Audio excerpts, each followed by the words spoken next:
So, this is a sludge dam. This is the coal refinery company. This is the road they take to get there. There's a mountaintop removal site over here and over here that's blasting daily, shaking the ground. And this is Marsh Fork Elementary School. At Marsh Fork, many of the teachers have cancer, many of the children have asthma, and there is a bus driver in a bus in the parking lot all day long during school hours, prepared to evacuate if the dam were ever to break. And if it were to break, they would have 3 minutes to get out. And it's one question that people ask us sometimes when they see this, they say, why did they build a school there? Well, the school is there first. And so, dead center, near the bottom of the poster, we show a flood. This is to illustrate, and these two rats who are in the flood, to illustrate this new presence of floods in these people's lives. Flash floods due to erosion, as well as toxification of their water, and the very real threat of spills. Before I continue, has anybody heard of what happened in Harriman, Tennessee last year?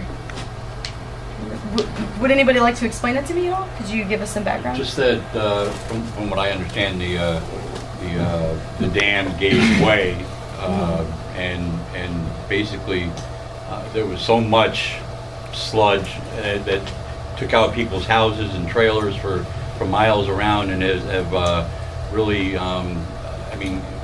polluted the water even more, and devastated the people that lived in the area. Yes, thank you.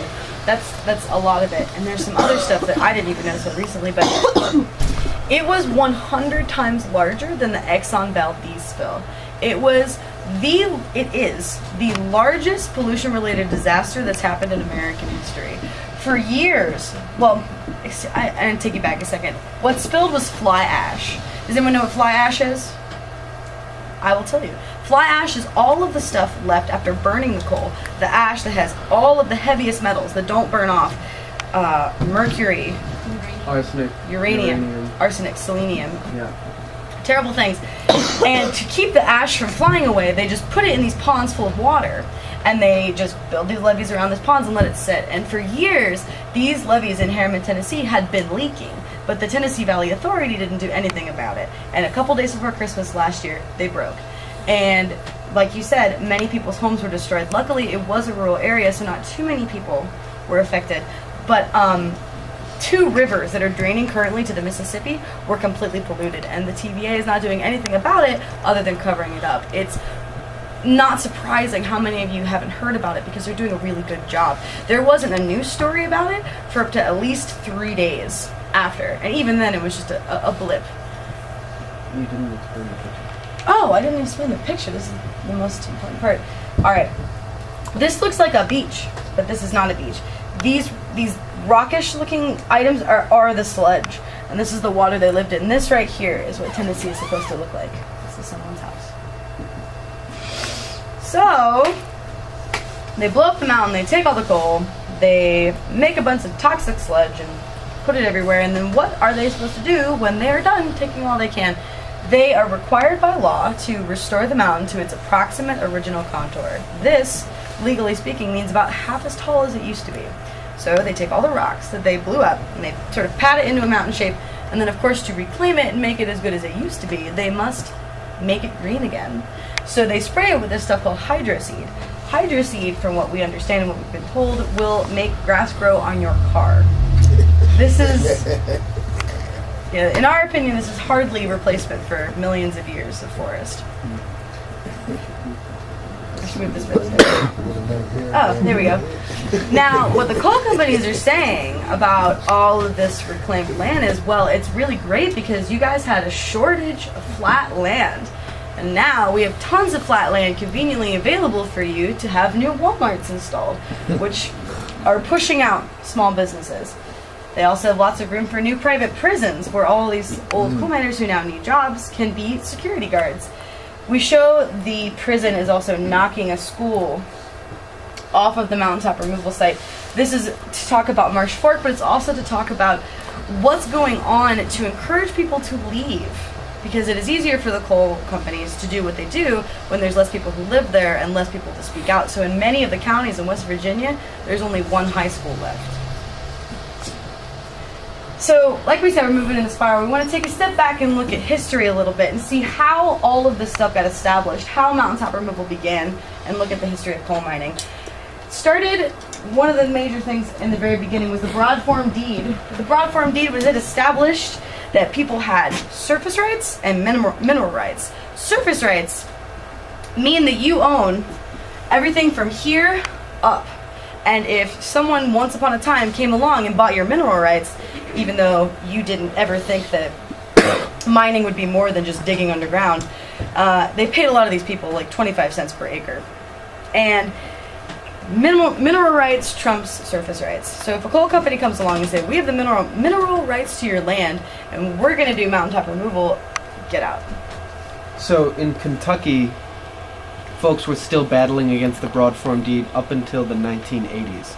That's how Kentuckians for the Commonwealth, who we mentioned before, that was their first major victory, was finally defeating that and stopping this practice of kicking people out and taking their land for strip mining.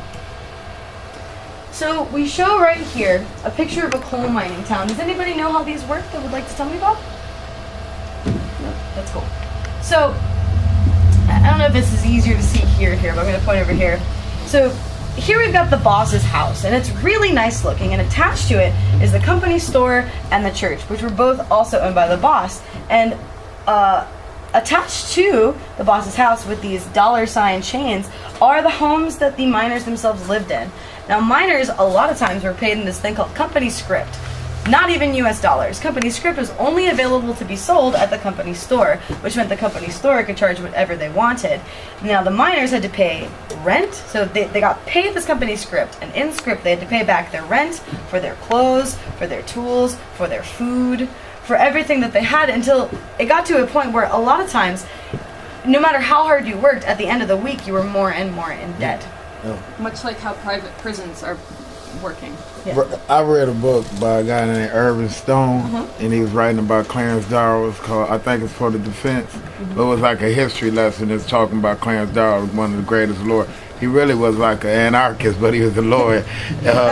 He defended, he defended union workers, and you know they're not the same as they was then, and people that were called communists and different things. But what you describe in there is what I read in the book, that they had brought in a lot of immigrants from different countries over here to the South, and they had them working, but they had them fenced in, and they could only go to the company store. And it was like they were in a form of slavery. This is after slavery. Yeah. But these were white Europeans, they were Irish. Wage slavery. Right, wage slavery, Polish people that they had in concentration camps in this country, in the South, right after slavery. And they were using black people, were doing what they call sharecropping. But they shipped in these people from Europe. And they was doing the same thing in George Pullman with the railroads. He was doing the same thing. Had the people working.